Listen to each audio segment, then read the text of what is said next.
विश्व 24 न्यूज, हर पल आपके साथ।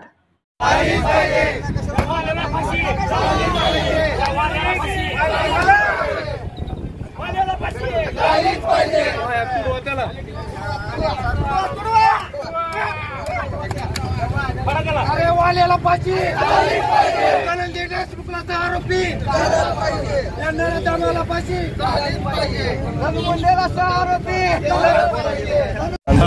पण आपल्या काय नेमकं मागण्या? आमच्या मागण्या प्रामुख्याने आहेत की संतोष देशमुखांना न्याय मिळाला पाहिजे आणि या सरकारमध्ये संतोष देशमुख यांना न्याय मिळत नाही। त्या कुटुंबाला अन्नत्याग करावा लागतो, एक एक गोष्टीसाठी रस्त्यावर यावं लागतं। आज जिल्हा बंद का केला आहे तर परवाच्या दिवशी या तपासामधले काही फोटो, शासकीय फोटो बाहेर आले तपासामधले, तर त्या तपासामध्ये इतकं निर्लज्जपणाचा हे निकळस केलेला आहे।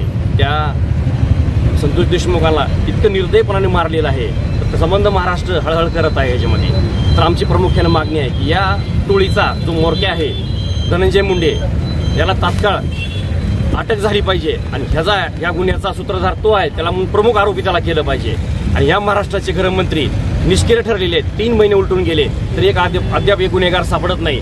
त्यांना माहिती नव्हतं का गुन्हेगार कुठं आहेत, काय आहेत ते, तरी देखील त्यांनी त्या विषयाची गंभीरता घेतलेली नाही। त्याच्यामुळे त्यांनी निष्क्रिय होऊन त्यांनी स्वतःच्या पदाचा राजीनामा दिला पाहिजे। आणि ह्या टोळीला सांभाळणारा ह्या महाराष्ट्राचा उपमुख्यमंत्री म्हणजे अजित पवार आहे, तर अजित पवारनं सुद्धा आपल्या स्वतःची जाण्याची नसली तर मनाची लाज बाळगून या स्वतःच्या पदाचा राजीनामा दिला पाहिजे। ही आमच्या 3 प्रमुख मागणी आहेत त्याच्यामध्ये। आज काय केलं आपण? आम्ही आज जिल्हा बंदला हाक दिली होती, तर याच्यामध्ये आम्ही व्यापारी बंधूंचे खरे आभार मानतो की त्यांनी आम्हाला कुठे फिरायची गरज पडली नाही, कोणा बंद करा म्हणायची गरज पडली नाही। स्वयंपूर्तीनं त्यांनी आज सगळ्या समाज बांधवांनी असेल, व्यापारी असतील, सर्वांनी स्वपूर्तीनं बंद केलेला आहे आजचा।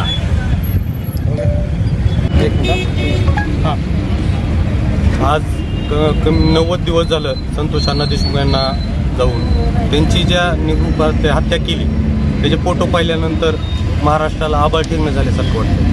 काळीच पिळून टाकल्यासारखी घटना ही।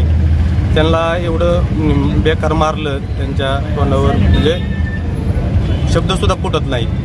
आणि शेवटची त्यांची इच्छा होती की तुम्ही मला जे हातपाय तोडा, फक्त मला माझ्या मुलाबाळासाठी जीवन ठेवा। किती यातना त्यांनी सहन केले त्या। आणि अशा दलिंदर म्हणजे नालायक वृत्तींना विरोध करायचा सोडून त्यांचे समर्थकही काही जिवंत आहेत, हे औरंगजेबाच्या अवलादी ह्या महाराष्ट्रात जिवंत आहेत, त्याचंही आम्हाला वाईट वाटतं। आणि धनंजय मुंडे या ह्या टोळीचा प्रमुख आहे खरं तर, त्यालाही ह्या गुन्ह्यात घेतलं पाहिजे। अजितदादांनी हे 2 महिन्यापूर्वी गृह खात्याला माहीत नव्हतं का हे फोटो, हे बघितले नसतील का त्यांनी? 2 महिन्यापूर्वी राजीनामा घ्यायचा, तर आता 2 महिन्यानंतर राजीनामा घेऊन म्हणतात की नैतिकता म्हणून राजीनामा दिलाय। आजारपणाचं खोटं कारण सांगतात। खरं तर ते ह्या गुन्ह्यात आहेत आणि त्यांनाही आरोपी करून त्यांना या गुन्ह्यात लटकवलं पाहिजे, ही आमची मागणी आहे। आणि संतोष अण्णा देशमुख कुटुंबाला न्याय मिळाला पाहिजे, यासाठी आज धाराशिव जिल्हा बंद केला होता।